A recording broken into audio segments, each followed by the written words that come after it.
One of the main messages of the Bhagavad Gita is that we are not this body. The body is just a covering of the real identity. And the real identity, what we are, is something completely different than just an arrangement of material elements. The identity of our true self is spiritual. How to understand this? There's a nice example given in the Bhagavad Gita where it's said that the body goes in this life through many changes, but the true self stays always the same.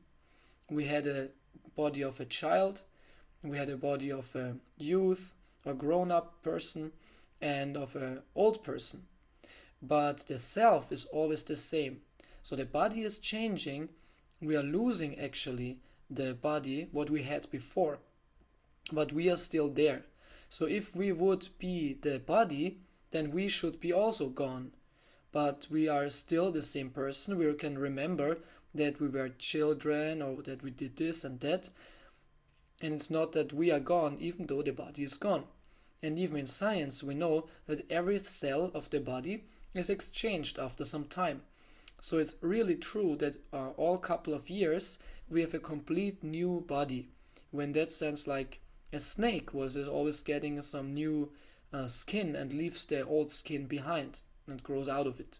So in one sense it's similar that we change the body, but we're always the same person.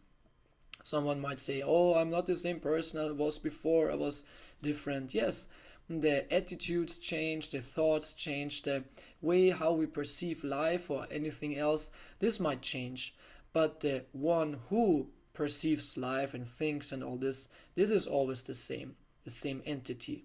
We might think different about life, we might even have different behaviors or qualities, but that what we are, or the individual, the subject who has qualities or acts in a certain way, this is always the same.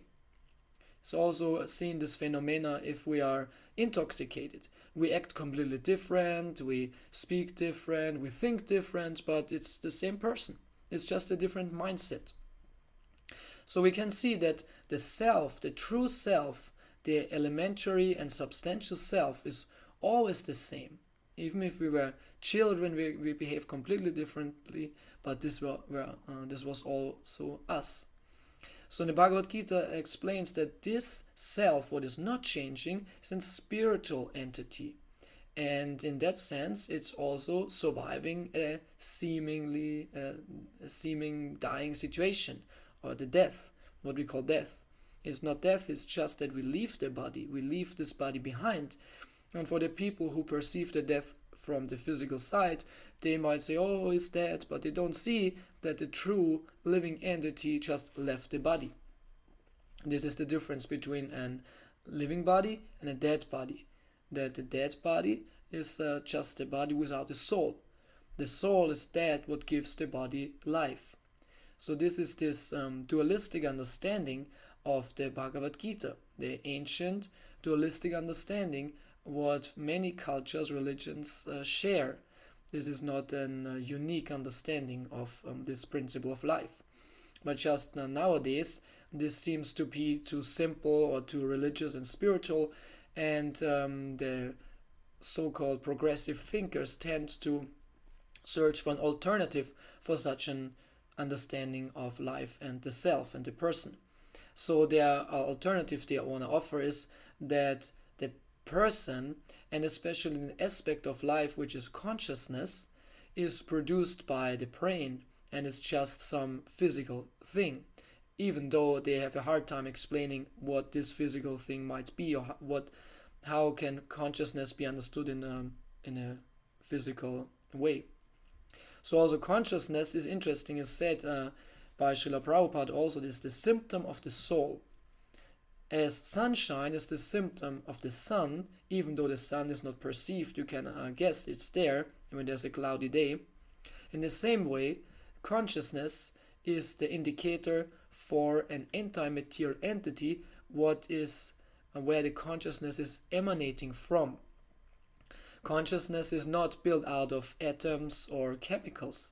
It's not a physical thing or physical substance. It's anti-material. In the Bhagavad Gita, it's compared also with the sun and sunshine example, and that the body is pervaded by consciousness, by the soul, what is sitting in the region of the heart. This is our true identity. We are spiritual beings, and through this, the purpose of life is established. Some ask, what is the purpose of life? But the purpose of life can only be understood if the question of the who we are is understood, or what we are. Because what a thing is gives also its purpose. And when we don't understand who we are, that we are spiritual beings, then our purpose might be different. Because if we think we're the body, then we think the happiness of the body, and this is the sense pleasure and sense gratification, is the purpose of life.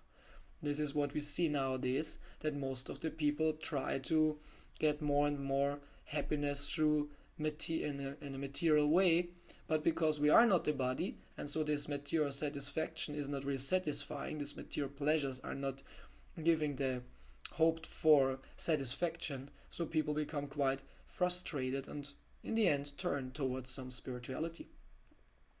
This is what the devotees already know, and so they don't engage in this excessive sense gratification and invest all their energy and time in Krishna consciousness, in purely spiritual activities which are completely satisfying. As all the scriptures and shastras and teachers explain, that the spiritual life is like food for the soul, it's food for the true being, and so it really nourishes us. So we can experience this in a very easy and quick way when we just act according to the principles of the Bhagavad Gita, which are centered around devotion to the Supreme Lord, to Krishna. The more we learn this and adjust our life according to this, that we're not the body, but we're the soul, and as such we are servants and dear friends of the Supreme Lord, Sri Krishna, then we really use the life properly and experience a higher pleasure and a true reality and a substantial world, which is what we can attain in a very easy way through the informations of the Vedic scriptures. Hare Krishna.